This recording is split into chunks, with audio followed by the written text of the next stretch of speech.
नमस्कार बंधुरा good morning सबाइके। तो आमादेर रान्नाघर चैनेले तोमादेर सबाइके जानाई स्वागत। तो आमी फिरे एसेछि आरो दुटो रेसिपि निये। तो तोमरा टाइटेल थाम्बनेल देखे बुझेई गेछो। तो देखो बंधुरा आज के आमी फार्स्टेई एकटा माने कातला माछेर झोल रान्ना करेछि। এটা কিন্তু খুবই হেলদি। আমি খুব কম তেল মশলা দিয়ে এটাকে বানিয়েছি। এটা কিন্তু খেতেও দারুণ হয়। আর তার সাথে দেখো ওদিকে রেখেছি কাতলা মাছের ডিম দিয়ে বড়া। তো কাতলা মাছের ডিম দিয়ে তো মাছের ডিমের আমরা অনেক রেসিপি খেয়েছি। তো এইটা কেমন লাগে তো চলো বন্ধুরা ভিডিওটা পুরোটা দেখতে থাকো। তো দেখো ফার্স্টেই আমি উনানটা ধরিয়ে কড়াইটা বসিয়ে গরম করে তাতে তেল দিয়ে দিচ্ছি। তো তেলটা গরম হয়ে গেলে মাছগুলো সবার ফার্স্টেই আমি ভেজে। তো দেখো আমি মাছগুলোকে একে একে ছেড়ে দিচ্ছি। এখানে আমি 5 পিস মাছ নিয়েছি। তোমরা অবশ্যই তোমাদের ফ্যামিলি মেম্বার হিসেবে মাছগুলো নিও, সেক্ষেত্রে বেশি বা কম হতে পারে। তো দেখো আমি মাছগুলো খুব লাল লাল করে একটু ভেজে নেব কড়া করে। দেখো মাছগুলো আমার খুব ভালোভাবে ভাজা হয়ে গিয়েছে। তো এবারে আমি মাছগুলোকে তুলে নিচ্ছি। তো এবার ওই একই কড়ার মধ্যে দিয়ে দিচ্ছি একটু কারি পাতা। তো কারি পাতাটা দিয়ে আমি একটুখানি ভাজা ভাজা করে নেব। আমি এখানে কিন্তু ফোড়নে শুধুমাত্র কারি পাতাই দিলাম, এছাড়া আর কিচ্ছু দেব না, যাতে টেস্টটা ভালো আসে। তো দেখো আমি এরকম সরু সরু লম্বা লম্বা করে আলু কেটে রেখেছিলাম, দুটো মাঝারি সাইজের আলু কেটে রেখেছিলাম আর একটা সজনে ডাঁটা। তো এই আলু আর ডাঁটাটাকে আমি দিয়ে দিয়েছি। এবারে তেলের ওপরে খুব ভালো করে এটাকে মানে ভেজে নিতে হবে।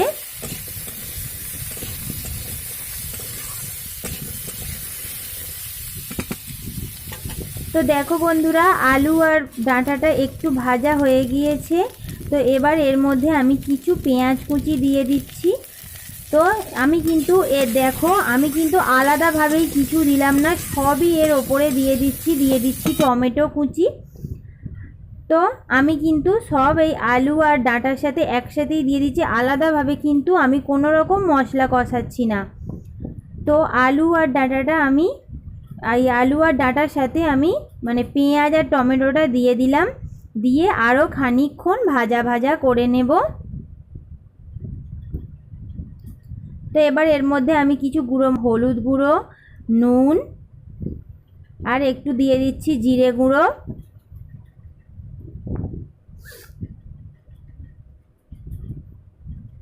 আর দিয়ে দিচ্ছি অল্প করে লঙ্কার গুঁড়ো, আর আমি আদা বাটা মানে বেটে রেখেছিলাম তো সেটাই দিয়ে দিলাম। এবার সমস্ত মশলাগুলো দিয়ে একটু ভালো করে কষিয়ে নেব। তো দেখো কালারটা কিন্তু খুব সুন্দর এসছে। এবার একটু মশলা ধোয়া জলটাও দিয়ে দিলাম, আদা বাটার যে জলটা ছিল সেটা দিয়ে দিলাম, দিয়ে আরও খানিকক্ষণ কষিয়ে এবারে এর মধ্যে দিয়ে দিচ্ছি জল। যেহেতু আমি এটা ঝোল একটু মানে ঝোল ঝোল তরকারি করব, তো সেক্ষেত্রে আমি জলটা একটু দেখো বেশিই দিলাম। অবশ্য এটা সেদ্ধ হওয়ার পরে আর অনেকটাই জল কমে যাবে, এতটুকু থাকবে না।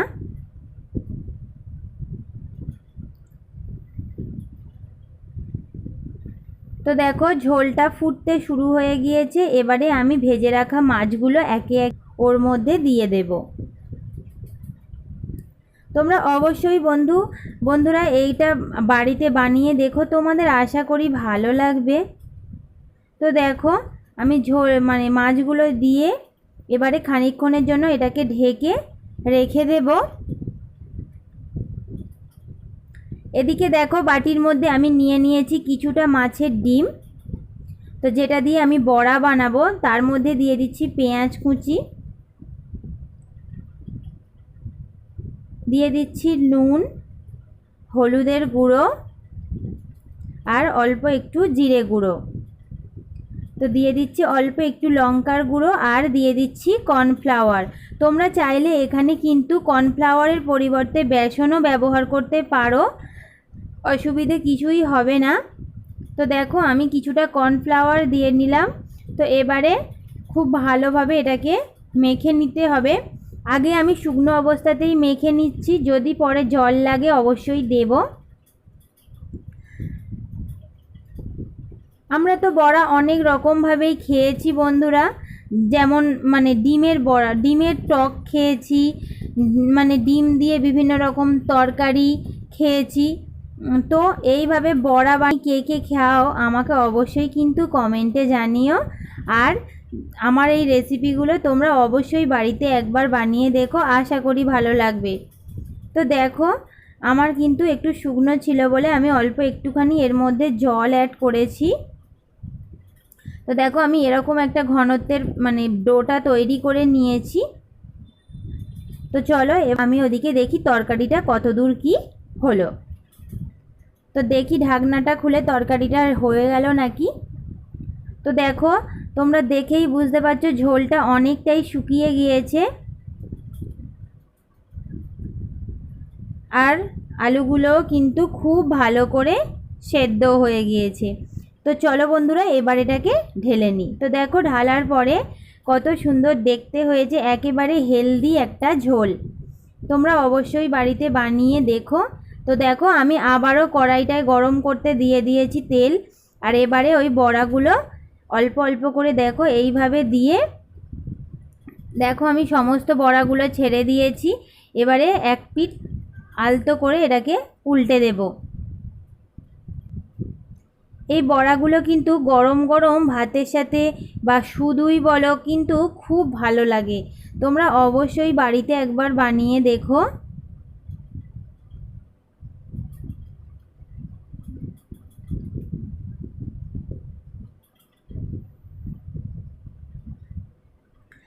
তোমরা চাইলে এর মধ্যে একটুখানি লঙ্কা কুচিয়েও দিতে পারো।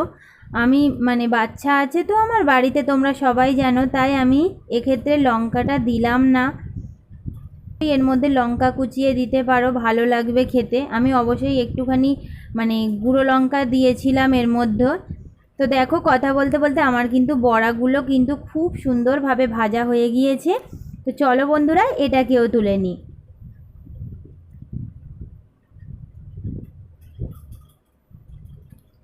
তো দেখো বন্ধুরা কত তাড়াতাড়ি আমার দুটো রেসিপি কিন্তু একেবারেই রেডি। এদিকে মাছের ঝোলটা হয়ে গিয়েছে আর এদিকে হচ্ছে মাছের ডিমের বড়া। তো দুটো রেসিপি তোমাদের কেমন লেগেছে অবশ্যই আমাকে কমেন্টে জানিও। আর যদি ভালো লেগে থাকে তাহলে অবশ্যই আমার চ্যানেলে মানে ভিডিওতে একটা লাইক করে দিও, কমেন্ট করে দিও, শেয়ার করে দিও।